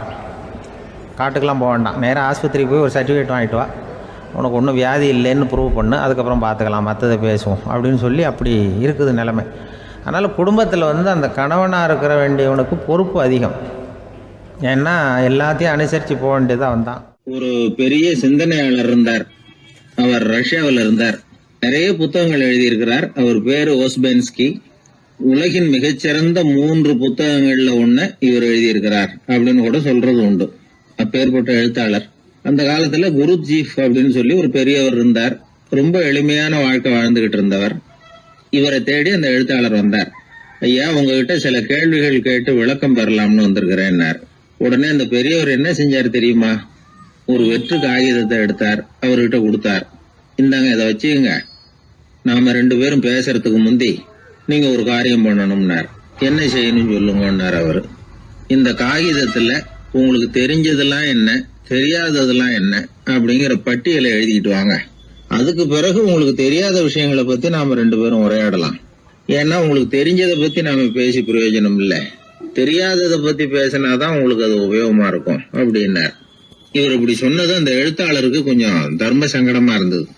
நாம எப்பேற்பட்ட சிந்தனையாளர், நம்மள போய் இவர் இப்படி எழுத சொல்றாரு அப்படின்னு நினைச்சாரு. இருந்தாலும் அந்த பெரியவர் பேர்ல இவருக்கு ரொம்ப மரியாதை. அதனால அவர் கொடுத்த காகிதத்தை வாங்கிட்டு தனியா ஒரு இடத்துல போய் உட்கார்ந்தார். யோசிக்க ஆரம்பிச்சார். முதல்ல யோசிச்சார், கடவுளை எனக்கு தெரியுமா அப்படின்னு. கடவுளை பற்றித்தான் எனக்கு தெரியுமே தவிர கடவுளை தெரியாதுங்கிறது புரிஞ்சுது. அதனால தனக்கு தெரிந்த ஒரு விஷயம் கடவுள் அப்படின்னு அவரால் குறிப்பிட முடியல. அடுத்தபடி ஆத்மாவை பத்தி சிந்திச்சார். ஆத்மாவை பற்றித்தான் நமக்கு தெரியுமே தவிர ஆத்மா நமக்கு தெரிஞ்ச விஷயமா இருக்கல அப்படிங்கறது புரிஞ்சுது. அதனால ஆத்மாவையும் தெரிஞ்ச பட்டியல்ல சேர்க்க முடியல. இப்படி ஒவ்வொன்னா அவர் யோசிக்க யோசிக்க எதுவுமே நமக்கு தெரியலங்கிறது அவருக்கு தெளிவாச்சு. நேரா எழுந்திரிச்சு அந்த பெரியவர்கிட்ட போனார். ஐயா, உங்களை சந்திக்கிற வரைக்கும் எவ்வளவோ விஷயங்கள் எனக்கு தெரிஞ்சிருக்கிறதாக நினைச்சேன். ஆனா உங்ககிட்ட நிறைய கேள்விகள் கேட்கணுங்கிற ஆர்வத்தோட தான் வந்தேன். ஆனா நீங்க கேட்ட ஒரு கேள்விக்கு விடை காண முயன்ற போது எனக்கு எதுவுமே தெரியலங்கிறத புரிஞ்சுக்கிட்டேன் அப்படின்னார். அப்படின்னா உலக புகழ்பெற்ற இவ்வளவு புத்தகங்களை உங்களால எப்படி எழுத முடிஞ்சதுன்னு கேட்டார். இவர் சொன்னார், ஐயா, இப்பதான் எனக்கு புரியுது. எனக்கு தெளிவில்லாத பல விஷயங்களையும் நான் எழுதியிருக்கிறேன். அவையெல்லாம் வெற்றும் வார்த்தை குவியல்கள்ங்கிறத நான் இப்ப உணர்றேன். வார்த்தைகளே அறிவு அப்படிங்கிற மயக்கத்திலிருந்து இப்ப நான் விடுபட்டுட்டேன். அறிவுத்துறையில நான் ஒரு பூஜ்யம்ங்கிறது புரிஞ்சு போச்சு அப்படின்னார். இப்ப பெரியவர் சொன்னார், இப்பதான் உங்களுக்கு உண்மையான அறிவு ஏற்பட ஆரம்பிச்சிருக்குது. எப்போ ஒரு மனிதன் தன்னுடைய அறியாமையை உணர ஆரம்பிக்கிறானோ அப்போதுதான் அறிவின் தொடக்கத்துல அடி எடுத்து வைக்கிறான் அப்படின்னார். அதுக்கு பிறகு என்னாச்சு தெரியுமா? இந்த எழுத்தாளர், சிந்தனையாளர் ஓஸ்பென்ஸ்கி புஸ்தகம் எதுவுமே எழுதலையாம், அதோட விட்டாராம். நம்முடைய அறியாமை நமக்கு புரிய ஆரம்பிச்சுட்டுதுன்னா நமக்கு அறிவு வளர ஆரம்பிச்சுட்டுதுன்னு அர்த்தம். அது நமக்கு புரியறது இல்லை, அதுதான் சிக்கல். ஒரு நண்பர் சொன்னார், சார், நான் எப்போ வீட்டை பூட்டி விட்டு வெளியூர் போனாலும் திருடன் பூட்டை உடைச்சு விடுறான். அதனால இப்ப புத்திசாலித்தனமா ஒரு காரியம் பண்ணிவிட்டு உங்க ஊருக்கு வந்திருக்கிறேன்னார். என்ன செஞ்சிருக்கிறீங்கன்னு கேட்டேன். வீட்டை பூட்டாமலே வந்துட்டேன் அப்படின்னா. ஒரு ஊரில் ஒரு ராஜா இருந்தார். அந்த ராஜாவுக்கு ஒரு மந்திரி. ராஜா ரொம்ப நியாயமானவர், நேர்மையானவர், கண்டிப்பானவர். தப்பு செய்கிறது யாராக இருந்தாலும் தண்டனை கொடுப்பார். வேண்டியவங்களுக்கு ஒரு நியாயம், வேண்டாதவங்களுக்கு ஒரு நியாயம்ங்கிறதெல்லாம் அவர்கிட்ட கிடையாது. ஒரு சமயம் அரசவையில் அந்த அமைச்சரே விதிமுறைகளுக்கு புறம்பா ஏதோ நடந்துகிட்டு இருக்கார். மன்னருக்கு கோபம் வந்துட்டுது. உடனே அந்த அமைச்சரை கிட்டத்தில் கூப்பிட்டு அவர் கன்னத்தில் ஓங்கி ஒரு அறை கொடுத்துட்டாராம். உடனே அந்த அமைச்சர் என்ன பண்ணார் தெரியுமா? நேராக போனார். அங்கே நின்றுகிட்டு இருந்த இன்னொருத்தர் கன்னத்தில் ஓங்கி அரைஞ்சார். அறை வாங்கினவர் திகைச்சு போயிட்டார். இவர் ஏன் நம்மளை அரைகிறார் அப்படின்னு யோசனை பண்ணார். மன்னரும் திகைச்சு போயிட்டார். நாம இவர் அரைஞ்சா அதுக்காக இவர் போய் இன்னொருத்தர் அரையணுமா அப்படின்னு யோசனை பண்ணார். இவருக்கு என்ன பைத்தியமானு கூட நினைக்க ஆரம்பிச்சுட்டார். ஆனால் என்ன ஆச்சுன்னா அப்புறம் அமைச்சர் அவர் கவனிச்சுக்கிட்டு இருந்தாரா, அவர் இன்னொருத்தர் அரைஞ்சார் இல்லையா, அந்த அறை வாங்கின ஆசாமியை பார்த்து கத்திக்கிட்டு இருந்தார். யார்? அமைச்சர். ஏன்பா என்கிட்ட அறையை வாங்கிக்கிட்டு இப்படி விவரம் இல்லாமல் நின்றுட்டு இருக்கிறிய, நான் உனக்கு கொடுத்ததை நீ வேற யாருக்கிட்டையாவது கொடுத்துரு அப்படின்னார். உடனே அந்த ஆள் பார்த்தான், தனக்கு அடுத்தபடியாக நின்றுக்கிட்டு இருந்தவனை ஓங்கி ஒரு அறை அரைஞ்சான். அவன் கண்ணத்தை தடவிட்டே யோசனை பண்ணான். இது ஏதோ புரிஞ்சுக்கிட்ட மாதிரி அடுத்தாப்புல நின்றுக்கிட்டு இருந்தவனை அரைஞ்சான். இப்படி இந்த அறை மாறி மாறி போய்கிட்டே இருக்குது. ஊரு பூரா பிரயாணம் பண்ண ஆரம்பிச்சுட்டுது. அன்னைக்கு ராத்திரி அந்த ராஜா படுக்கிறதுக்காக போனார். அந்த நேரம் பார்த்து அவர் கன்னத்தில் பலார்னு ஒரு அறை விழுந்தது. நம்மளே அறையிறது யாரு அப்படின்னு அதிர்ச்சியோட மன்னர் திரும்பி பார்க்குறாரு. அரைஞ்சது அவரோட மனைவி. என்னாச்சு உனக்குன்னு கத்துனார் ராஜா.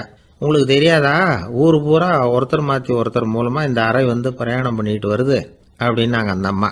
அப்படின்னா ஆரம்பித்த இடத்துக்கே வந்துட்டுதா அப்படின்னாராம் மன்னர். என்ன சொல்கிறீங்கன்னு கேட்டிருக்காங்க. இவர் விவரத்தை சொன்னாராம். அப்படின்னா நீங்கள் ஆரம்பித்து வச்ச இந்த விளையாட்டை நான் முடிச்சு வச்சுட்டேன் அப்படின்னாங்களாம் அந்த அம்மா. மறுநாள் காலை மறுபடியும் அரசவை கூடிச்சு அந்த அமைச்சர் மன்னரை பார்த்து கேட்டார், என்ன மகாராஜா, என்கிட்ட கொடுத்ததை திருப்பி வாங்கிட்டீங்களா அப்படின்னாராம். இப்படி நடக்கும்னு நான் எதிர்பார்க்கவே இல்லைன்னார் மன்னர். ஆனால் நான் எதிர்பார்த்தேன். அது எங்கே போயிட போகுது, ஊர் பூரா சுற்றி கடைசியில் உங்ககிட்ட தான் சேரும் அப்படிங்கிறது எனக்கு தெரியும் அப்படின்னார் அமைச்சர். இந்த கதை வேடிக்கையாக இருந்தால் கூட இதில் உள்ள கருத்து முக்கியமானது. இந்த உலகத்தில் பல கருத்துக்கள் இப்படி தான் மாறி மாறி சுற்றி வந்துக்கிட்டே இருக்குது. நம்மளும் ஒருத்தன் தன்னுடைய நண்பன் ஒருத்தனை கடத்தரில் பார்த்தான். உடனே ஓடி போய் பலார்னு ஒரு அறை கொடுத்தானான். அவன் கண்ணத்தை தடவிட்டு ஏன்டா என்ன அரைஞ்சேன்னு கேட்டிருக்கான். நீ ஏன்டா என்னை முட்டாள்னு என் மனைவிட்ட போய் சொன்னேன் அப்படின்ட்டுருக்கான் அவன். உன்னை ஒரு முட்டாள்னு சொன்னதுக்காகவா நீ என்ன அரைஞ்ச அப்படின்னு கேட்டிருக்கான் இவன். டேய், நான் அதுக்காக அறையலப்பா, அது ஒரு பெரிய ரகசியம். நான் முட்டாளுங்கிறது அந்த ரகசியத்தை நீ ஏன் எங்கள் வீட்டில் போய் சொன்னேன், அதுக்காக தான் அரைஞ்சேன் அப்படின்னு நான் அவன். அந்த காலத்தில் அண்ணாமலை ரெட்டியார்னு ஒருத்தர் இருந்தார். அவர் வெங்கனூர் அப்படிங்கிற கிராமத்தில் இருந்தார். அங்கேருந்து விருத்தாசலம் கோவிலுக்கு தவறாமல் போயிட்டு வந்துக்கிட்டு இருந்தார். இடையில வெள்ளாறு. அதில் ஒரு சமயம் வெள்ளம் வந்துட்டுது. இவரால் போக முடியல. அதோட விளைவு வெங்கனூர்லேயே ஒரு கோவில் கட்டணும் அப்படின்னு முடிவு பண்ணார், சிவாலயம். அந்த சமயத்தில் வடநாட்டில் பஞ்சம். அதனால் அங்கே இருந்த பல சிற்பிகள் தென்னாட்டை நோக்கி வர ஆரம்பித்தாங்க. அவங்க வெங்கனூர் வழியாக வர்றது தெரிஞ்சதும் இவர் போய் பார்த்தார். இங்கே ஒரு கோவில் கட்டணும், அதுக்கு நீங்கள் உதவணும்னார். பஞ்ச காலத்தில் இப்படி ஒரு வாய்ப்பு கிடைச்சதில் அவங்களுக்கும் ரொம்ப மகிழ்ச்சி. உற்சாகத்தோடு ஒத்துக்கிட்டாங்க. ஆலய திருப்பணி ஆரம்பமாச்சு. அவங்களுக்கு வேண்டிய எல்லா வசதிகளையும் இவர் செஞ்சு கொடுத்தார். அவங்களுக்கு எந்த குறையும் இல்லாமல் பார்த்துக்கிட்டார். அது மட்டும் இல்லை, ஒவ்வொரு நாளும் அங்கே வருவார். உங்களுக்கு என்ன வேணும் எது வேணும்னு கேட்பார். ஏதாவது குறை இருந்தால் சொல்லுவாங்க, உடனே தீர்த்து வைப்பார். இவரும் கேட்பார், எந்த குறையாக இருந்தாலும் என்கிட்ட சொல்லுங்க அப்படின்னு சொல்லுவார். அதை தவிர இவராகவே கவனிச்சும் அவங்களுக்கு என்னென்ன தேவைங்கிறத கண்டுபிடிச்சி அதையெல்லாம் கொடுத்துக்கிட்டு இருப்பார். என்ன தேவைன்னாலும் அதை நிறைவேற்றி வச்சுருவார். அந்த சிற்பிகளின் தலைவன் ஒருத்தன், அந்த ஆளுக்கு வெத்தலை பாக்கு போடுறது பழக்கம். இதை தெரிஞ்சுக்கிட்டு அதுக்காகவே ஒரு ஆளை ஏற்பாடு பண்ணார். வேணுங்கிறப்போலாம் நீ வெத்தலை சிவல் மடித்து கொடுக்க வேண்டியது உன் வேலை அப்படின்னு ஒருத்தனை ஏற்பாடு பண்ணிட்டார். இப்படியெல்லாம் செஞ்சதும் அவங்களுக்கும் ரொம்ப உற்சாகம். ரொம்ப பொறுப்பாக சிற்ப வேலைகளை செஞ்சுக்கிட்டு இருக்கிறாங்க. ஒரு நாள் என்னாச்சு தெரியுமா, அந்த சிற்பிகளின் தலைவன் ரொம்ப நுணுக்கமாக ஒரு வேலையை செஞ்சுக்கிட்டு இருக்கிறான். சாரம் போட்டு அது மேலே படுத்துக்கிட்டு அண்ணாந்து பார்த்து உச்சியில் நுணுக்கமான சிற்பங்களை உருவாக்கிக்கிட்டு இருக்கான். சிற்பியின் கவனம் செதறப்படாதுங்கிறதுனால இவர் மெதுவாக சத்தம் போடாமல் கிட்ட போய் நின்று அதை கவனிச்சிக்கிட்டு இருக்கிறார். அந்த சிற்பி வழக்கம் போல் வெத்தலை பாக்குக்காக இடது கையை கீழே நீட்டினான். அந்த சமயம் பார்த்து அவருக்கு தாம்பூலம் கொடுக்குறவன் அங்கே இல்லை, எங்கேயோ போயிருக்கிறான். அண்ணாமலை ரெட்டியார் என்ன பண்ணார் தெரியுமா, தனக்காக கொடுக்கப்பட்ட தாம்பூலத்தை வாங்கி சிற்பியின் கையில் கொடுக்குறார். அவன் வாங்கி போட்டுக்கிட்டான். இது என்ன இன்னைக்கு வெத்தலை சீவல் வேறு மாதிரி இருக்குது, வாசனை தாம்பூலமாக இருக்குது அப்படின்னு யோசனை பண்ணிவிட்டு கீழே திரும்பி பார்க்குறார். பார்த்தா ரெட்டியார் மறுபடியும் சிற்பி கை நீட்டும் பொழுது கொடுக்கறதுக்காக தாம்பூலத்தை மடித்து வாங்கி வச்சுக்கிட்டு தயாராக நிற்கிறார். சிற்பிக்கு அதிர்ச்சி. உடனே பொத்துன்னு கீழே குதிச்சான். ஐயா, என்ன இது நீங்களா அப்படின்னா. இவர் சொன்னார், நான் ஒன்றும் தப்பு பண்ணலையே, உன்னுடைய கை புண்ணியம் செஞ்ச கை, கோயில் கட்டுற கை, அந்த கைக்கு தாம்பூலம் கொடுக்கறதுல என்ன தப்பு அப்படின்னாராம். ஏற்கனவே பஞ்சத்தில் அடிபட்டு வந்த எங்களை நீங்கள் ஆதரித்ததே பெரிய விஷயம். இந்த செயல் என்னை ஒரு பெரிய கடனாளி ஆகிவிட்டது. ஐயா, எங்களுக்கு உணவு, உடை இதை மட்டும் நீங்கள் கொடுத்தா போதும், ஊதியம்னு எதுவும் வாங்க மாட்டோம் அப்படின்னு நானும். அந்த சிற்பி எவ்வளோ வற்புறுத்தியும் எதுவும் வாங்கிக்கலையா. இந்த செய்தியை தமிழ் தாத்தா டாக்டர் ஊவேசா சொல்லியிருக்கிறார். அந்த காலத்தில் எப்படிப்பட்டவங்கெல்லாம் வாழ்ந்துருக்கிறாங்க பாருங்க. இந்த காலத்தில் ஒருத்தர் கோவில் கட்டினார், வேலை செய்கிற எல்லாருக்கும் சாப்பாடு போடுவார். சிற்ப வேலை செஞ்சுட்டு சாப்பிட வர்ற ஒவ்வொருத்தர் கையையும் அன்பாக பிடிச்சி முத்தம் கொடுத்து உள்ளே அனுப்புவார். அந்த கைகளுக்கு நீங்கள் கொடுக்குற மரியாதையா அது அப்படின்னு கேட்டாங்க. அது இல்லைங்க, ஏற்கனவே முதல் பந்தியில் சாப்பிட வந்தவன் மறுபடியும் வர்றானான்னு கண்டுபிடிக்கிறதுக்காக கையை பிடிச்சி மோந்து பார்க்குறேன் அப்படின்னாராம் அவர். ஒருத்தர் ஒரு தவறு செஞ்சு விடுறாருன்னு வச்சுக்கங்க, உடனே நீ செஞ்சது தவறு அப்படின்னு சொல்கிறது ஒரு வகை. அதுக்கு பதிலாக எது சரின்னு அவர் புரிந்து கொள்ள உதவி செய்கிறது இன்னொரு வகை. இந்த ரெண்டாவது வகை இருக்குது பாருங்கள், நிர்வாக இயலில் இது ரொம்ப முக்கியம். அலுவலகத்தில் வேலை பார்க்குற ஒருத்தர் முக்கியமாக தெரிஞ்சுக்க வேண்டியது என்ன தெரியுமா? சக ஊழியர்கள்கிட்ட எப்படி பழகணும், மேலதிகாரிகள்கிட்ட எப்படி பழகணும், தனக்கு கீழே வேலை செய்கிறவங்கக்கிட்ட எப்படி பழகணும், வாடிக்கையாளர்கள்கிட்ட எப்படி பழகணும், இவங்க எல்லார்கிட்டையும் செம்மையான உறவை ஏற்படுத்திக்கிறது எப்படி. இதையெல்லாம் சொல்லிக் கொடுக்குற பாடம் தான் இன்டர் பர்சனல் ஸ்கில், திறமையான உறவு அப்படிங்கிறது. எந்த வேலையில் இருந்தாலும் சரி, இந்த உறவுகளை வளர்க்கும் திறன் உள்ளவங்க சீக்கிரம் முன்னுக்கு வந்துடுறாங்க. மற்றவங்க கிட்ட உறவை பலப்படுத்திக்கிறது எப்படி அப்படின்னு தெரிஞ்சுக்கிட்டோம்னா எந்த ஒரு தடையையும் சுலபமாக தாண்டி செய்கிற தொழிலில் முன்னுக்கு வந்துடலாம். ஹார்வர்டு பல்கலைக்கழகத்தில் ஒரு கணக்கெடுப்பு பண்ணி பார்த்தாங்களாம். பார்க்குற வேலையில் எது மாதிரி குணாதிசயம் உள்ளவங்க வேகமாக முன்னுக்கு வர்றாங்க அப்படின்னு தெரிஞ்சுக்கிறதுக்காக இந்த கணக்கெடுப்பு. வெவ்வேறு துறையில் வேகமாக முன்னுக்கு வந்திருக்கிற பல பேரை சந்தித்து இந்த சர்வேயை நடத்தியிருக்கிறாங்க. அவங்க கண்டுபிடிச்சி சொல்லியிருக்கிற உண்மை என்ன தெரியுமா? ஒருத்தர் ஒரு வேலையில் இருந்தால் அது சம்பந்தப்பட்ட சப்ஜெக்ட் பற்றிய அறிவு 35% இருந்தால் போதுமா. ஆனால் உறவுகளை வளர்க்கக்கூடிய திறன், இன்டர் பர்சனல் ஸ்கில்லு 65% வேணும். இப்படி உள்ளவங்க சீக்கிரம் முன்னுக்கு வந்துடுறாங்களாம். அதனால் ஒருத்தருக்கு வேலை சரியாக புரியலைன்னா கூட விவரமாக மற்றவங்கக்கிட்ட பழகிறது எப்படின்னு புரிஞ்சால் போதும், அவர் முன்னுக்கு வந்துடலாம். அலுவலகங்களில் மட்டும் இல்லை, எல்லா இடங்கள்லையும் இது ரொம்ப முக்கியம். வீட்டுக்குள்ளேயும் இது ரொம்ப முக்கியம், வீட்டுக்கு வெளியேயும் இது முக்கியம். அடுத்தவங்கக்கிட்ட பழகிறது எப்படிங்கிறத தெரிஞ்சிக்காதவன் வாழ்க்கையில் முன்னேற முடியாது. இன்றைக்கி ஆயுதங்களால் காயப்படுத்தி கொள்ளுகிறவர்களை விட வார்த்தைகளால் காயப்படுத்தி கொள்ளுகிறவர்கள் தான் அதிகம். பெரியவங்க என்ன சொல்கிறாங்க தெரியுமா? நீங்கள் இந்த பூமியில் பிறந்ததன் அர்த்தம் பூர்த்தி ஆகணும்னா அடுத்தவங்களுக்கு உதவி பண்ணுங்க. அடுத்தவங்களுக்கு உதவி செய்ய முடியாவிட்டால் கூட பரவாயில்லை, ஆனால் யாரையும் புண்படுத்தி விடாதீங்க அப்படின்னு சொல்கிறாங்க. எனக்கு தெரிஞ்ச ஒருத்தர் ஒரு அலுவலகத்தில் வேலை பார்க்குறாங்க.